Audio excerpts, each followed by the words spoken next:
अभी आगे देखना, छोटा सा वीडियो बताया, ज्यादा लंबा नहीं है। उस भविष्यवाणी में क्या बताया गया है जय गुरुदेव के द्वारा कि उस समय क्या होगा, कैसे तांडव मचेगा। आदमी सोचेगा कोई आदमी दिख जाए तो उसको काट के खा जाऊं, अन्न का दाना नहीं बचेगा, अन्न का दाना। और उस विकट परिस्थिति में गुरुजी कैसे आप और हमारी रक्षा करेंगे वो भी आप देखना, किस विधि से करेंगे।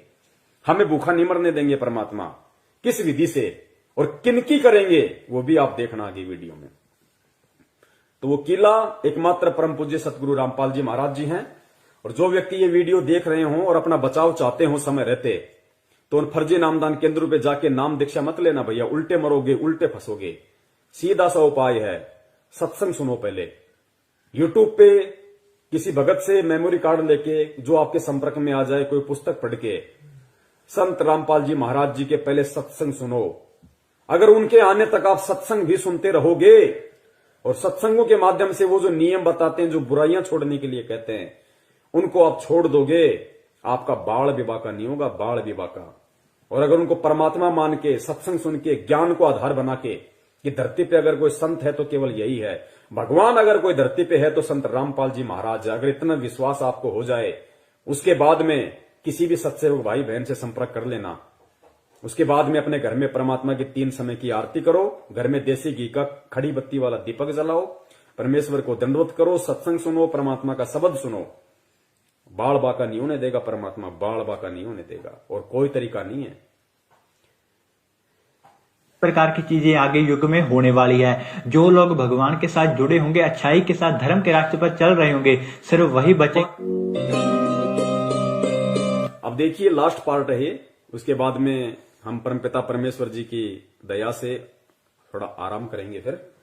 तो ये लास्ट है कि वो विनाश का समय होगा, कैसा होगा, कैसा उसमें तांडव मचेगा, किस प्रकार से लोग त्राहिमाम हो जाएंगे, कैसी कैसी विकट परिस्थितियां पैदा होंगी। आप देखना आप इन चीजों को।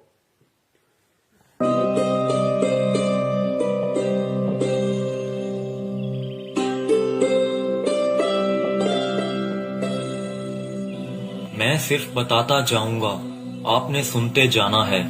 जिसे समझना होगा वो समझेगा, जिसे हंसना होगा वो हंसेगा।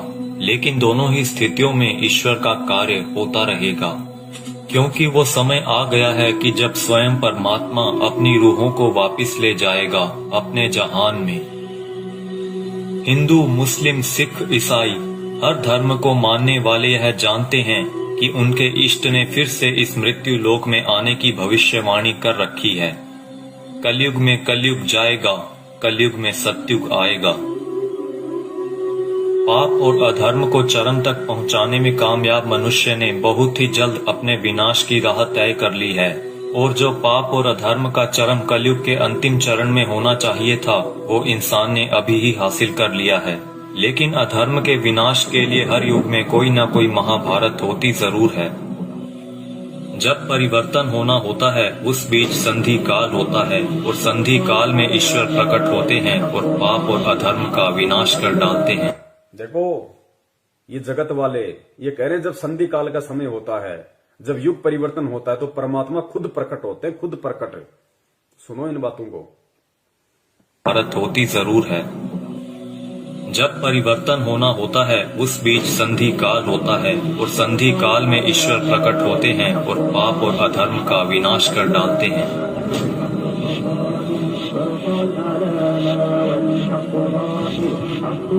यह वीडियो वो लोग जरूर देखें जिनका परमात्मा में पूर्ण विश्वास है। इस वीडियो में दी गई जानकारी को ध्यान लगाकर समझिए। ये जानकारी कोई मनगढ़ंत या काल्पनिक बातें बिल्कुल नहीं है। ओडिशा में 400 साल पहले अच्युतानंद जी द्वारा भविष्य मालिका की रचना की गई थी। अच्युतानंद जी को भगवान श्री कृष्ण के परम सखा सुदामा का पुनर्अवतार माना गया है, जिसमें उन्होंने कलयुग के खत्म होने की भविष्यवाणी की है, जो कि गणनानुसार आने वाले कुछ वर्षों में हो सकता है। इसमें उन्होंने परमात्मा के प्रकट होने से पहले भारत के जो अंतिम प्रधानमंत्री होंगे उनके बारे में भी बताया है, और जो गुण बताए हैं वो वर्तमान के प्रधानमंत्री से मेल खाते हैं।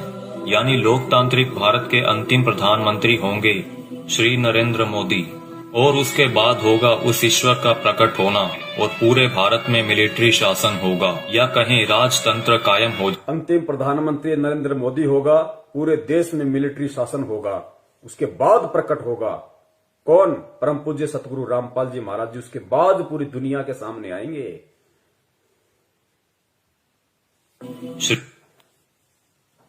इसमें उन्होंने परमात्मा के प्रकट होने से पहले भारत के जो अंतिम प्रधानमंत्री होंगे उनके बारे में भी बताया है, और जो गुण बताए हैं वो वर्तमान के प्रधानमंत्री से मेल खाते हैं। यानी लोकतांत्रिक भारत के अंतिम प्रधानमंत्री होंगे श्री नरेंद्र मोदी, और उसके बाद होगा उस ईश्वर का प्रकट होना और पूरे भारत में मिलिट्री शासन होगा, या कहें राजतंत्र कायम हो जाएगा और पूरे विश्व में सनातन धर्म की पुनर्स्थापना होगी। हम बहुत ही भाग्यशाली हैं जो इस समय में जी रहे हैं जब इतिहास लिखा जाएगा और हमें उस दिव्य पुरुष परमात्मा को साक्षात देखने का मौका भी मिल सकता है। पद्म पुराण के छठे खंड में 71वें सेट पर श्लोक नंबर 279 से 282 में बताया गया है कि वो दुष्टों का विनाश करेंगे, पृथ्वी की हुई दुर्गति को ठीक करेंगे, अपनी सेना द्वारा ईश्वरीय नियमों को स्थापित करेंगे। वो पूरी दुनिया के एकमात्र शासक होंगे जिन पर किसी का नियंत्रण नहीं होगा, यानी कि वो सबसे ऊपर होंगे। वो पूरी दुनिया पर धर्म की विजय पताका फहराएंगे और पूरे विश्व के लिए पूजनीय होंगे। जब वो सामने आएंगे तो देश में इमरजेंसी लागू होगी। पूरी दुनिया के टीवी चैनल्स के जरिए सभी लोग उन्हें जान जाएंगे। उनकी सेना होगी, एडमिनिस्ट्रेशन होगी और उनके समाज सेवी मनुष्य भी होंगे। फ्रांसीसी भविष्यवक्ता माइकल द नॉस्ट्रेडामस की भविष्यवाणियों पर पूरी दुनिया के लोग यकीन रखते हैं, क्योंकि वो हमेशा सच साबित होती रही हैं। जिसमें उन्होंने 2020 को एक बहुत ही हिंसक साल बताया है, जहां दुनिया के बड़े बड़े देशों में गृह युद्ध के हालात होंगे। 2020 में ही सदी का सबसे बड़ा आर्थिक संकट भी आएगा। इसी समय में लोग काफी जागरूक हो चुके होंगे और लोगों में एक तरह का आध्यात्मिक झुकाव देखने को मिलेगा। नॉस्ट्रेडामस की ये सभी भविष्यवाणियां सेंचुरी नामक पुस्तक में दर्ज हैं। उनकी भविष्यवाणियों में कुछ भविष्यवाणियां ये भी हैं, जल्द ही दुनिया का तारनहार जन्म लेगा। वो एक ऐसे देश में जन्म लेगा जिसका नाम किसी समुद्र के नाम से जुड़ा होगा। आप जानते ही हैं कि पूरे विश्व में प्राचीन समय से ही भारत ही एक ऐसा देश है जिसका नाम एक समुद्र के नाम से जुड़ा है, हिंद महासागर। आगे नॉस्ट्रेडामस लिखते हैं, मैं उसे जब जब देखता हूँ मेरा सर सजदे में झुक जाता है। वो दुनिया को ऐसा ज्ञान बताएगा जो आज तक किसी ने नहीं दिया होगा। स्वयं को ज्ञानी विद्वान कहलाने वाले सभी उसके समक्ष नतमस्तक होंगे। वो सभी आत्माओं को वापस अपने देश ले जाएगा। माना जाता है कि ईश्वर के अवतार का प्रकट होना वैश्विक त्रासदी के समय में होगा। आज चारों ओर डर और हिंसा का माहौल है। तरह तरह की आपदाएं नित्य प्रतिदिन आती रहती हैं और आने वाला समय भी पता नहीं क्या लेकर आ रहा है। क्या यह वैश्विक त्रासदी का समय नहीं है? मनुष्य बहुत ही छोटा हो जाएगा और उसके सभी अस्त्र शस्त्र निष्फल हो जाएंगे। आज मनुष्य में नैतिक चारित्रिक गुणों का पतन होता जा रहा है और वर्तमान समय में चल रही महामारी के लिए मनुष्य के सभी प्रयास भी निष्फल हो चुके हैं। कई सौ वर्ष पहले हुए संत सूरदास और संत रविदास जी ने भी उस अवतार के लिए भविष्यवाणियां कर रखी हैं, जिनके ऊपर हमने अलग से वीडियो बना रखी है। हो सकता है कि इस संधि काल के बाद ईश्वर द्वारा चुने गए कुछ मनुष्य ही अगले युग में कदम रखें। इसीलिए इस समय में हम सभी को पूर्ण रूप से, पूर्ण प्रयत्न से अपना आध्यात्मिक विकास करने की जरूरत है। लेकिन अभी आपने मथुरा के संत तुलसीदास जी की भविष्यवाणियों के बारे में तो सुना ही नहीं, जिन्होंने सन 1971 से लेकर आगे के कई सालों तक अपनी शाकाहारी पत्रिका के माध्यम से आने वाले समय के लिए बहुत सारी भविष्यवाणियां कर लोगों को जागरूक किया है। सतयुग एक दिन में नहीं आता। ऐसा नहीं होगा कि आप सुबह उठेंगे और चारों तरफ देखेंगे कि सतयुग आ चुका है। युग परिवर्तन का एक लंबा काल खंड होता है। युग परिवर्तन की बेला का एक बहुत बड़ा संक्रमण काल होता है। जब युग बदलता है, एक युग जाता है और दूसरा आता है। तब जहां दो युगों की टक्कर होती है, वहां विनाश होता है। चारों तरफ त्राहिमाम मचेगा। बहुत अकाल मौतें हो। पुण्यात्माओं, कैसी परिस्थितियां होंगी गुरुदेव के जेल से बाहर आने से पहले? ये बाहर आने से पहले की बातें हो रही है सारी। गुरुदेव के जेल से बाहर आने से पहले कैसी परिस्थितियां होंगी, कैसा भयंकर विनाशकारी समय होगा, और विनाशकारी समय में कौन बचेगा, किस प्रकार परमात्मा उसको बचाएंगे, सुनना ध्यान से। और ये जगत वाले कह रहे हैं, वीडियो बनाने वाले, कि अगर हमें वो सतयुग देखना है तो हमने अपनी भक्ति को बढ़ा देना चाहिए, अपना आध्यात्मिक विकास करने की शुरुआत कर देनी चाहिए। है जब युग बदलता है, एक युग जाता है और दूसरा आता है, तब जहां दो युगों की टक्कर होती है, महाविनाश होता है। चारों तरफ त्राही माम मचेगा, बहुत अकाल मौतें होंगी। लोग कीड़े मकोड़ों की तरह मरेंगे, लाशें पड़ी सड़ेंगी, उनको उठाने वाले नहीं मिलेंगे, कौन किसको उठाएगा। अब देखना, जो भगत भाई बहन 50 गज के प्लाट के लिए मारामारी करते हैं ना बिना ज्ञान के, बना लो, उधार ले लो, ये ले लो, वो कर लो, गुरुजी ने मुझे क्या मुझे लाभ दे दिया, मेरा कोई प्लाट नहीं बन पाया, मेरी कोई नौकरी नहीं लग रही, ये हो गया, फलाना हो गया, बिना ज्ञान के जो त्रुटियां निकालते रहते हैं। सुनो, आने वाले समय में क्या होगा, ये दुनिया के प्लाट खाली पड़े रहेंगे, जाके बस जाना किसी में भी। काल होता है जब युग बदलता है, एक युग जाता है और दूसरा आता है, तब जहां दो युगों की टक्कर होती है, महाविनाश होता है। चारों तरफ त्राही माम मचेगा, बहुत अकाल मौतें होंगी। लोग कीड़े मकोड़ों की तरह मरेंगे, लाशें पड़ी सड़ेंगी, उनको उठाने वाले नहीं मिलेंगे, कौन किसको उठाएगा। बच्चा, आज आप मुट्ठी भर पैसे लेकर जाते हो और बोरा भरकर अनाज लाते हो। आप बोरा भरकर नोट ले जाओगे, लेकिन मुट्ठी भर अनाज नहीं मिलेगा, अन्न का दाना नहीं मिलेगा। नाली में पड़े रोटी के टुकड़े को देखकर सोचोगे कि उठाकर खा लिया जाए। अन्न का दाना नहीं मिलेगा, नाली में पड़े हुए रोटी के टुकड़े को देखकर सोचोगे कि खा लिया जाए, वरना मरेंगे। उस समय में परमात्मा क्या करेगा अपने भगत के साथ, जो वर्तमान में उनको परमात्मा मान के मर्यादा में रह के भक्ति कर रहा होगा। आगे देखना, कौन किसको उठाएगा। बच्चा, आज आप मुट्ठी भर पैसे लेकर जाते हो और बोरा भरकर अनाज लाते हो। आप बोरा भरकर नोट ले जाओगे, लेकिन मुट्ठी भर अनाज नहीं मिलेगा, अन्न का दाना नहीं मिलेगा। नाली में पड़े रोटी के टुकड़े को देखकर सोचोगे कि उठाकर खा लिया जाए। ऐसा भयावह वक्त आएगा कि एक इंसान दूसरे इंसान को देखकर सोचेगा कि कब मौका मिले तो उसको काट कर खा जाऊं। भाई भाई आपस में जान के दुश्मन बन जाएंगे। परिवार में झगड़ा झंझट, जाति जाति में झगड़े, समाजों में भीषण टकराव होंगे। मुल्क जाति में झगड़े, समाज में भीषण टकराव। दास ने बहुत समय पहले परमात्मा की दी हुई बुद्धि से एक पंपलेट बनाया था कि ये जो हिंदुस्तान में जो ये जगह जगह जो ये संगठन पैदा हो रहे हैं, हिंदू सेना, हिंदू युवा वाहिनी, राजपूत करणी सेना, भीम सेना, शिव सेना, बजरंग दल, ये बारूद के बम हैं, ये फटेंगे आने वाले समय में।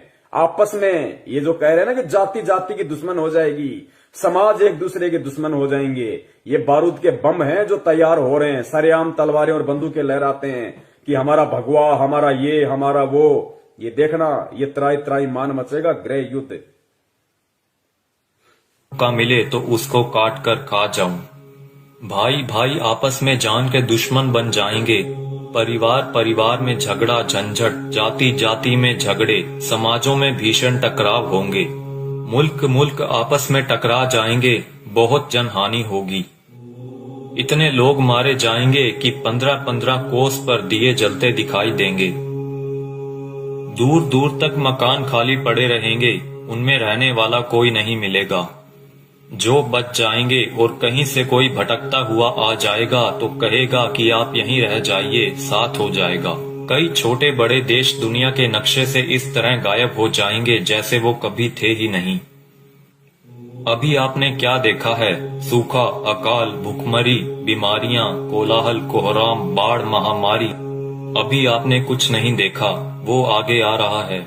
उसके एक बार से 200-200 गांव खत्म हो जाएंगे। बड़े बड़े शहरों का नामो निशान तक मिट जाएगा। ऐसी बीमारियां आएंगे कि डॉक्टर जिनका नाम तक नहीं जानते, वो कहेंगे हमने ऐसा पहले कभी नहीं देखा। ऐसी भयावह बीमारियां होंगी कि डॉक्टर अस्पताल से भाग खड़े होंगे, कहेंगे हमारे पास इसका कोई इलाज नहीं है। आप समझते हो सतयुग ऐसे ही चुपचाप चला आएगा? भयावह विनाश लीला के बाद जो मुट्ठी भर लोग बचे रहेंगे वो सतयुग का नया सूरज उगता हुआ देखेंगे। भयंकर विनाश के बाद में जो मुट्ठी भर लोग बचेंगे वो सतयुग का नया युग देखेंगे। वो पुण्यात्माएं होंगी जो भक्ति करेंगी, जो गुरु जी के चरणों में लगी रहेंगी, जो किसी भी पाखंडी नकली गुरु धर्म गुरु के कहने पे उनकी वाणियों का उल्टा सीधा अर्थ बता बता के पाखंडी, जैसे वो मदन पंथ में कौन है वो नालायक, ऐसे लोगों के कहने से, उनके बहकाव में आने से जो अपने गुरु के प्रति अपनी श्रद्धा को खत्म कर देंगे, विश्वास को खत्म कर देंगे, शक और शंका की दृष्टि से अपने गुरु को देखने लगेंगे, भक्ति और ज्ञान को देखने लगेंगे, वो आने वाले सतयुग का स्वागत नहीं करेंगे, वो नहीं बचेंगे उस समय तक। का नाम तक नहीं जानते, वो कहेंगे हमने ऐसा पहले कभी नहीं देखा। ऐसी भयावह बीमारियां होंगी कि डॉक्टर अस्पताल से भाग खड़े होंगे, कहेंगे हमारे पास इसका कोई इलाज नहीं है। आप समझते हो सतयुग ऐसे ही चुपचाप चला आएगा? भयावह विनाश लीला के बाद जो मुट्ठी भर लोग बचे रहेंगे वो सतयुग का नया सूरज उगता हुआ देखेंगे और सतयुग की अगवानी के साक्षी बनेंगे। मुझे जो करना था मैंने अपना काम कर दिया है, अब कुदरत अपना काम करेगी। आने वाले समय में यूएनओ भारत में चलेगी, सुरक्षा परिषद भारत में आएगी, विश्व का न्याय भारत में होगा, देश और दुनिया का तख्ता पलट होगा, छोटे छोटे राष्ट्रों का भारत में विलय होगा, देश में प्राकृतिक और दैवीय प्रकोपों से भारी जनहानि होगी, 20 करोड़ लोग एक झटके में लापता हो जाएंगे, आबादी बहुत ही कम रह जाएगी। भारत की बहुत कम आबादी होने पर भी भरपेट खाना नहीं मिलेगा, इतने कष्ट आएंगे कि लोगों की कचूमर निकल। भारत की बहुत कम आबादी बचेगी, कहते हैं उसके बाद भी भरपेट खाने के लिए भोजन नहीं बचेगा लोगों के पास में, ही कम रह जाएगी। भारत की बहुत कम आबादी होने पर भी भरपेट खाना नहीं मिलेगा, इतने कष्ट आएंगे कि लोगों की कचूमर निकल जाएगी। चारों तरफ विश्व युद्ध होगा, कीटाणु बमों का प्रयोग किया जाएगा, एक सफेद पोशाकधारी ही युग परिवर्तन का कारण बने। बंदी छोड़ सतगुरु रामपाल जी महाराज की जय हो। एक सफेद पोशाकधारी, क्योंकि ये जितने भी भविष्य वक्ता हैं विदेशी, ये जो परमेश्वर को देख रहे हैं, उस अवतार को देख रहे हैं, ये गुरु जी के वर्तमान रूप को देख रहे हैं। एक सफेद पोशाकधारी जिसका गौर वर्ण होगा, चरम विहीन पादुकाएं होंगी, मस्तक पे अर्धचंद्र का निशान होगा, ये सतगुरु रामपाल जी महाराज जी के वर्तमान रूप को देख रहे हैं। अपनी भविष्यवाणियों में उन्होंने वर्तमान समय को उन्होंने देखा था। एक सफेद पोशाकधारी ही युग परिवर्तन का कारण बनेगा। मिलेगा। और वो रूपानंद कह रही है कि वो उत्तराखंड में है, साधु संत है। यहां तो लाल कपड़े वाले हैं सारे, गले में मोटी मोटी रुद्राक्ष की मालाएं पहने बैठे हैं, कोई मुंडित है, कोई चंडित है, कोई जटाधारी है, कोई लंगोटाधारी है। सफेद पोशाकधारी तो केवल परम पूज्य सतगुरु रामपाल जी महाराज है। आबादी बहुत ही कम रह जाएगी। भारत की बहुत कम आबादी होने पर भी भरपेट खाना नहीं मिलेगा, इतने कष्ट आएंगे कि लोगों की कचूमर निकल जाएगी। चारों तरफ विश्व युद्ध होगा, कीटाणु बमों का प्रयोग किया जाएगा, एक सफेद पोशाकधारी ही युग परिवर्तन का कारण बनेगा। आप शीघ्र अतिशीघ्र उस आध्यात्मिक शक्ति के साथ जुड़ जाएं तो आपका बचाव होगा।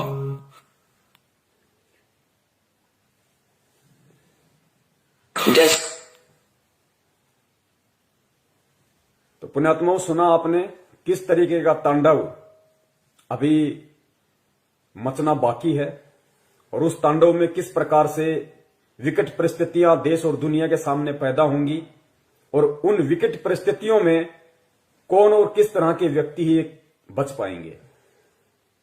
ये भविष्य वक्ता हैं, ये जय गुरुदेव जी हैं। अगर इनकी भविष्यवाणियां सच ना हो तो गुरुदेव कभी भी इनकी भविष्यवाणी का जिक्र नहीं करते। ये सत्य हैं, ये होके रहेगा, क्योंकि दुनिया ने ज्ञान से भगवान को नहीं पहचाना। अब दुनिया को ठोकर लगेंगी तो दुनिया भगवान को पहचानेगी। भारत की बहुत कम आबादी रह जाएगी, उसके बाद भी भरपेट भोजन नहीं मिलेगा। दाने दाने को लोग तरस जाएंगे, दाने दाने को। और नाली में, गंदी नाली में अगर कोई रोटी का टुकड़ा किसी को दिख जाएगा तो सोचेगा खा ले उठा के। ऐसी विकट परिस्थितियां पैदा होना बाकी हैं और हम कर रहे हैं राजनीति। कभी बीजेपी को वोट, कभी कांग्रेस को वोट, कभी आरक्षणबाजी, कभी जाटों के आरक्षण में जाओ, माता बहनों को लेके जाओ, गुंडों की सीबीआई जांच कराओ। मस्ती सूझ रही है, मौज हो रही है। अभी देखना आगे चल के क्या बनेगा। भले तुम भगत हो, भगत वो है जो मर्यादाओं में रहता है, परमेश्वर को परमेश्वर मानता है।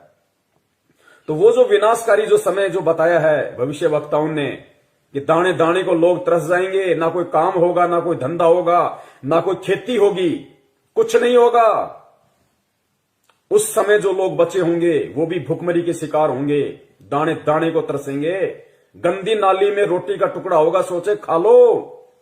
तो पुण्यात्माओं, उस समय में वो परमपिता परमेश्वर, वो बंदी छोड़ सतगुरु रामपाल जी महाराज जो अवतारी पुरुष है, महापुरुष है, तारणहार है, वो किन आत्माओं की रक्षा करेगा और किस तरह से रक्षा करेगा।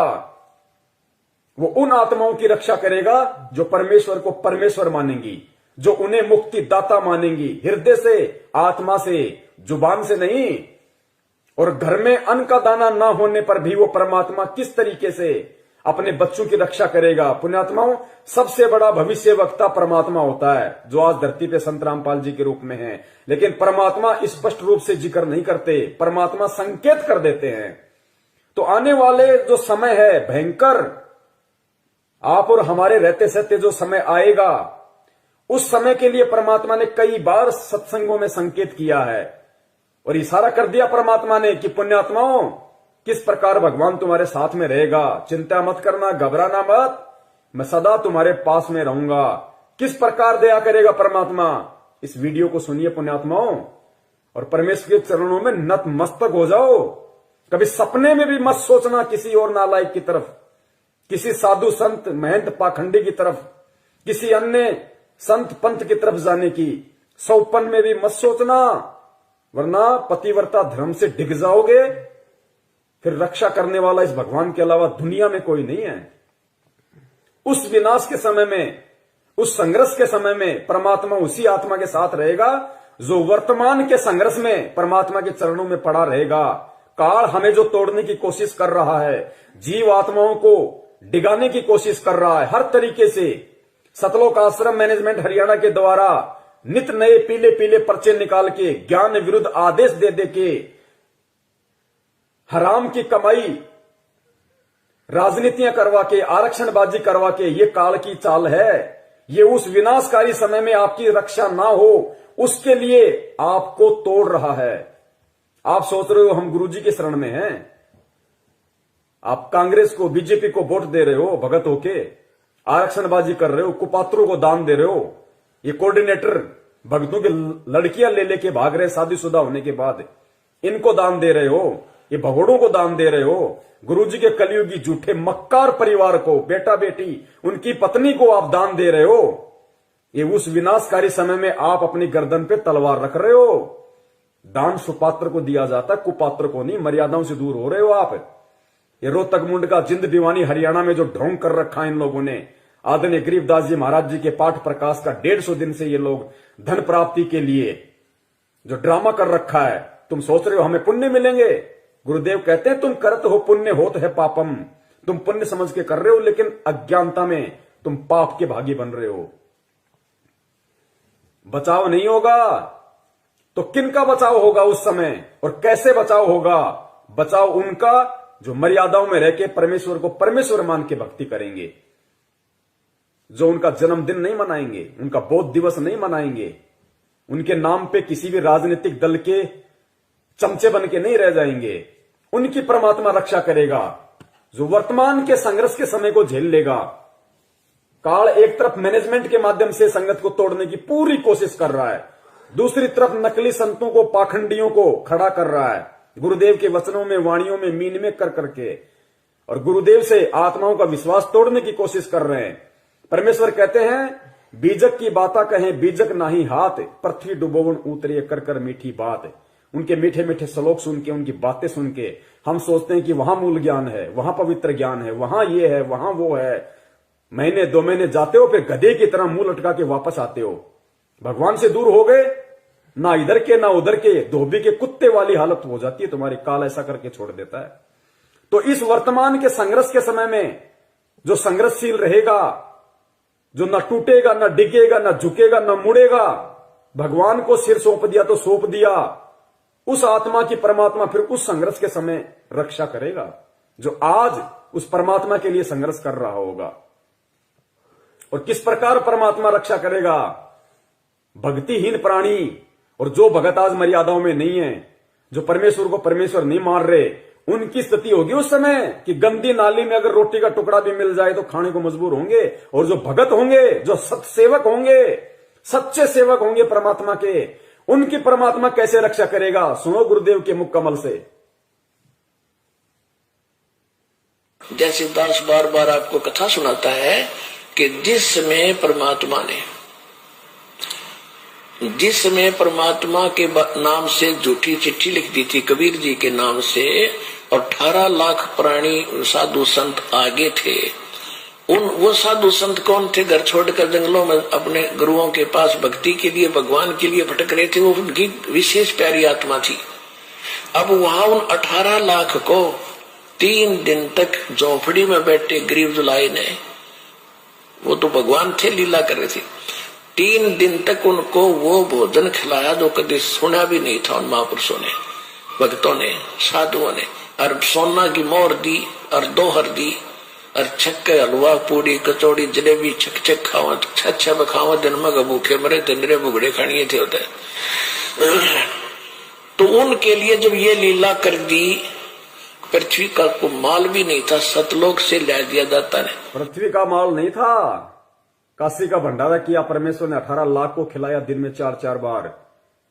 इस पृथ्वी लोक का नहीं था, वो सतलोक से लाए थे परमात्मा। और फिर आगे देखना पुण्यात्माओं, किस प्रकार उस विनाश के समय में जब ऐसी संकट पैदा होगा, ऐसी विकट परिस्थितियां पैदा हो जाएंगी, क्योंकि गुरुदेव तो परमेश्वर है, अंतर्यामी है, उनको तो पता है उस विनाश के समय का। उस समय का थोड़ा सा जिक्र परमेश्वर ने किस प्रकार किया कि बच्चों, तुम्हारे घर में अगर 2 दाने भी होंगे तो परमात्मा क्या करेगा, फिर देखना। उसको कहते हैं भक्ति का प्रतिफल।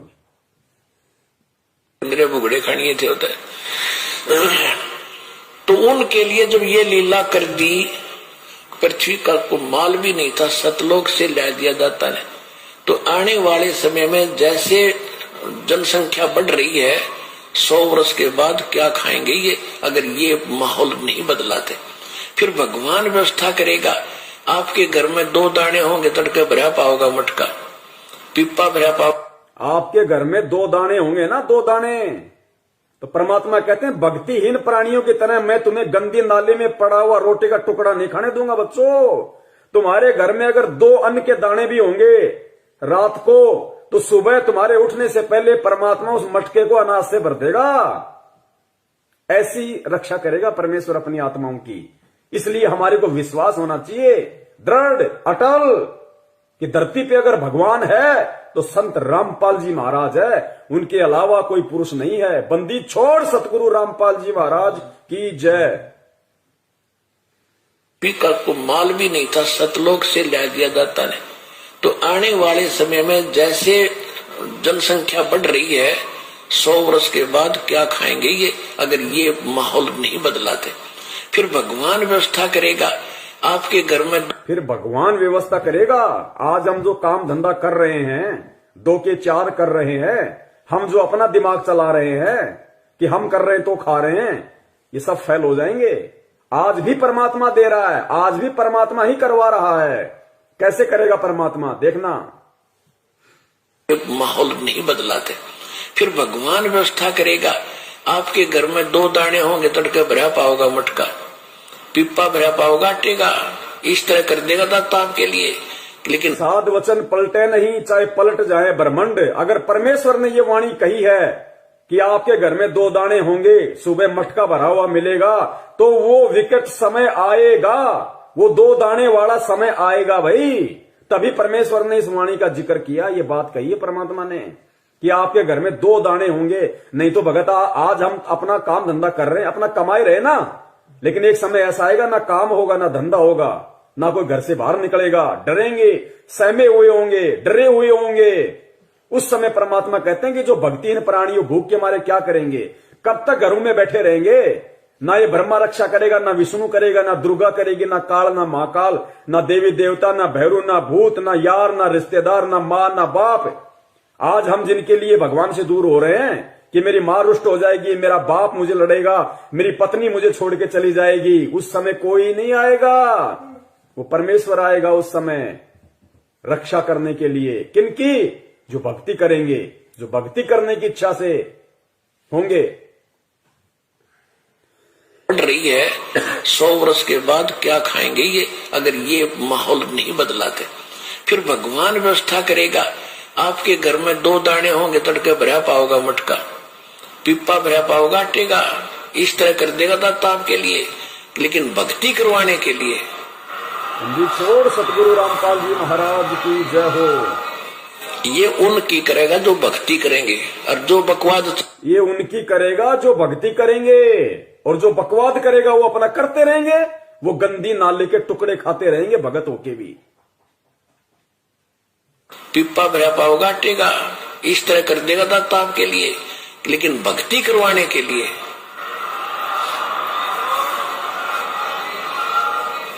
ये उनकी करेगा जो भक्ति करेंगे, और जो बकवाद चाहोगे वो अपना करते रहियो। ठीक है, जैसा भक्ति भजन करेंगे उनका लाभ मिल जाएगा, लेकिन वो उसमें से खड़ी रह जाएंगे। राजनीति करने वाले करते रहियो, आरक्षणबाजी करने वाले करते रहियो, परमात्मा रक्षा उनकी करेगा जो भक्ति करेंगे, जिनका मकसद मोक्ष प्राप्ति का होगा, कांग्रेस को जिताने का, बीजेपी को जिताने का नहीं। तो कितने लोग आज मर्यादाओं में हैं, और कितने लोग भगत होकर भी अपने आप को भगवान का भगत समझते हुए भी मर्यादाओं से दूर हैं। ये अपना आकलन स्वयं कर ले। दास की यही विनती है, यही प्रार्थना है। सत संदेश हम देते रहेंगे जब तक परमेश्वर हमें सद्बुद्धि देते रहेंगे। और निवेदन करूंगा सभी भाई बहनों से, वीडियो को ज्यादा से ज्यादा, ये ऐसा वीडियो है, ये बहुत लंबा चलना चाहिए वीडियो, हर आत्मा तक संदेशा पहुंचना चाहिए। अब ये दास इसको फेसबुक पे जाके और दोनों पार्ट को एक कर देगा ऊपर नीचे। उसके बाद में पुण्यात्माओं जितना हो सके वीडियो को शेयर करें, ताकि जिस प्रकार परमेश्वर ने आप और हमारे ऊपर दया करी है, उसी प्रकार परमात्मा हमारे अन्य भगत भाई बहनों पे भी दया करें, उनको भी परमेश्वर सद्बुद्धि दे, उनको भी समझ में आए, वो भी परमेश्वर को परमेश्वर माने। ठीक है, जो गलती उन्होंने परमात्मा का जन्मदिन मना के, बोध दिवस मना के कर दी है, अगली बार उनसे वो गलती ना हो, अगली बार उनसे वो गलतियां ना हो, वो भी आप और हमारी श्रेणी में आ जाएं, वो भी सत्सेवकों की श्रेणी में आए। तो हमें प्यार से, प्रेम से, बहुत ही आधीनी से परमपिता परमेश्वर जी के चरणों में बैठ के उनकी प्रेरणा से हमें ये सेवाएं करनी है, साथ में अपनी भक्ति भी करनी है, ताकि परमेश्वर भक्ति से ही प्रसन्न होंगे। सेवाओं का पुण्य अलग है। तो पुण्यात्माओं परमेश्वर दया करें, हम यही उनसे विनती करेंगे बारंबार उनके चरणों में दंडवत करते हुए कि परमात्मा साध संगति के लिए आप हम सत्सेवकों को लाइव शंका समाधान प्रोग्राम से जोड़े रखिए। आप इसी प्रकार हमारे सभी भाई बहनों का, हम एक दूसरे का इसी प्रकार भक्ति में विश्वास बनाए रखिए। हमारे अंदर वो दृढ़ता, वो विश्वास आप जी पैदा कीजिए, ताकि परमात्मा सपने में भी हम अपने पतिव्रता धर्म से दूर ना हो सकें। हम आपके चरण कमलों से परमात्मा सुई के नोक जितने भी दूर ना हो।